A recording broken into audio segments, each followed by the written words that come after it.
100 degrees, ranch outside Dallas, the sun about 20 minutes from gone, and the closest power outlet a half a mile down the road. 2 battery packs, 2 battery lights, 1 backpack, 1 shot at good light. I'm Michael Anthony. I've been a Profoto ambassador for years, and I want to show you what these 2 lights actually did out here, the honest version. Now, let me back up because this part matters.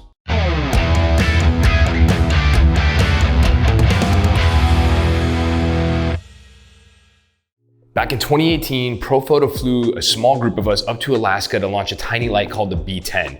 It was a tiny thing, the size of about a 70 to 200 lens, 3¼ pounds, 250 watt seconds, and it changed how I worked on location because for the first time ever, I had real Profoto power that fit in my camera bag. And I've shot that whole line ever since, the B10, B10X, the B10X Plus. I've used just about every light that Profoto makes, all the big packs, the A-series lights, all of it.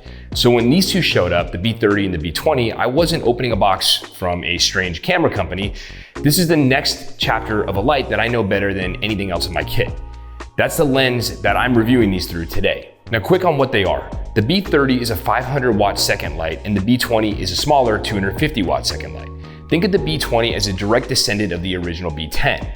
Same power class, more refined. The B30 is double that. Both have a 40 watt bicolor LED built in, 50% brighter than the old B10X. So they pull double duty as a video light. Both run off a battery for about 220 full power pops. You trigger them with the Connect Pro or the A10 or even the older Air TTL remotes, and the Duo kit comes with the new Core backpack, which I absolutely love the new material. It's a little bit more weatherproof. Now here's the big one.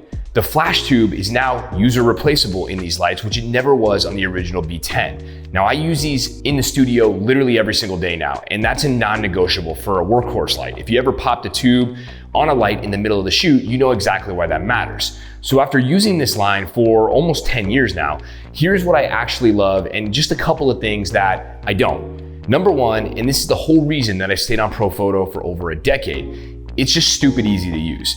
This is even more important when you employ photographers who are training or learning. Counting from 1 to 10 is just easier than learning fractions. Perhaps it just is for me. Now I know that sounds soft next to things like watt seconds and flash duration and fancy specs, but it's not. You see, I'm not a YouTuber by trade. I'm a real working photographer. Our studios do over 1,500 photo shoots a year, and I can tell you that the client experience matters. With these, I click a modifier on, dial in my lighting, and the screen tells me exactly what's happening. I can hand a light to an assistant that's never used a Profoto in their life, and they'll be able to understand how to turn the power up and down within a second. And that's the part that nobody puts on a spec sheet, and it's the part that saves the client experience during a shoot. Number 2, power. These lights are incredibly powerful. Outside on location, I am never worried whether or not I'm gonna have enough power to get the shot. When you combine this with something like the Magnum reflector, which is one of my favorite modifiers for Profoto, you never have a problem getting to your shot. Even the 250 watt B20 is more than powerful enough to use on location every day. The TTL accuracy is something that I absolutely love, especially shooting with Canon or Sony. Both of those brands nail it with TTL. We can go ahead and dial in the auto settings and then switch over to manual and be able to get what we need right away. Now, the last thing that I absolutely love about these lights, and it hasn't changed in the entirety of the time that I've owned this line, is the modularity of them. I absolutely love the fact that you can plug these lights in, take them on location and use them kind of like a mono light, and then pull the power plug out and be able to use them as battery powered lights whenever you need to get them far away from an outlet.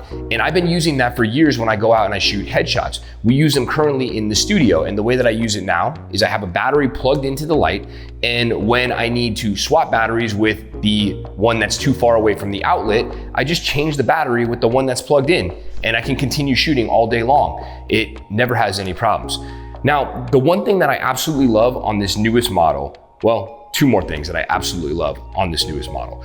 The video light. You guys can see right now I'm using the video light as I'm recording this. This is more than powerful enough to be able to use for content like this, YouTube, talking head. Even though it's dark in here, it's still powerful enough to use when we have a little bit more light. The other thing that I love about the new line here are the new material that it is wrapped in. See, the old B10, B10X, and B10X Plus. Now, one of the things that I absolutely love that they added to these lights is rubberized texture. It makes the lights a lot easier to grip, and the back has a guard on it that makes it a lot more fall proof, if you will. Okay, so I'm a Profoto ambassador. I don't want to blow smoke. So there's a couple of things that I got to talk to you guys about that doesn't make the brochure. Now, these lights are a little bit heavier than the previous versions. It's not a thing that would stop me from buying them. I'm just going to be honest with you, right? The old B10 is like featherweight, but they added a couple of things to this light to make it a little bit more powerful. They made it a little bit larger, a little bit more rugged, which actually is good if you are ever concerned about like dropping these on location. I like that, I appreciate that, but it makes them a little bit heavier. And let's talk about Profoto. You can't talk about Profoto without talking about price, right? The B30 runs around $2,000 as of the time of this recording, and the B20 is about $1,500. Now, you know what I'm gonna say. I don't think that these lights are too expensive for what you're getting. There are cheaper lights out there that will make a flash pop. What they don't come with though is the ecosystem, the modifiers, the reliability, the conveniences like charging the same battery while you're shooting. That gap in pricing is smaller than it used to be, but the gap in pricing is still there and it's still real. Now here's the part that some of you don't want to hear. We photographers are the worst about this. We get frustrated when a client looks at our work and says it's too expensive because they're only seeing the image. They're not seeing the years, the craft, the investment behind it. Then we turn around and we do the exact same thing to our equipment. But this is real R&D and real technology in these lights, and that's exactly what you're paying for. If you want your clients to see the value in your art, you have to be willing to see the value in the tools you're using to create the art. You can't just have it one way. Now, I'm not gonna lie to you. I'm gonna be the first one to tell you, Profoto is not for everybody. It never has been, and cheap has a cost though, right? And I've never once had to pay that cost while I'm on a shoot that mattered with my clients. So let's talk about who these lights are actually for. If you shoot on location, weddings, portraits, anything where you want to walk into a situation with no power and it has bad light and you still have to deliver, this line is about as good as you can get. It's the champagne of lights, obviously, right? In my opinion, if you're photographing higher ticket work, these lights are definitely going to pay for themselves and they're going to give you the peace of mind of reliability. Now, the B30 or the B20, let's talk about that. If you want the maximum amount of power, you're shooting big commercial work and you need to be able to shoot through softboxes on location, that extra stop of light is going to be a lot more useful when you absolutely need it. But for the majority of the things that I shoot and the majority of things that most of you shoot, I will probably tell you that the B20 is going to be good enough. That all being said, having the two of them together gives you a good kit that's gonna put you in a place where you have the lightweight B20 and the powerful B30. But bottom line, after a full day on a ranch in the heat with no power, would I keep shooting this light over, say, the B10 or the B10X? And the answer is absolutely. It is something that you have to consider. It depends on when you bought those lights, right? And how much life they have left in them. But if you're at a point now where it's time to upgrade, the obvious next step in your gear equation, right? Moving up to the B30, the B20, you're gonna get extra reliability, extra ease of use, a little bit more power. You're gonna get the rugged texture on it, and you're gonna get the better video light. So for me, it is a no-brainer. And I absolutely love the way that these lights handled on the shoot. It is something that I'm gonna be definitely looking forward to on my next one. So that's the review of the B20 and the B30. If you guys have questions about these lights, please drop them down in the comments below. Please feel free to click and subscribe. I would love to make more content for you guys. We've got some new stuff coming out pretty soon. That's all I got for you guys, and we will catch you on the next one.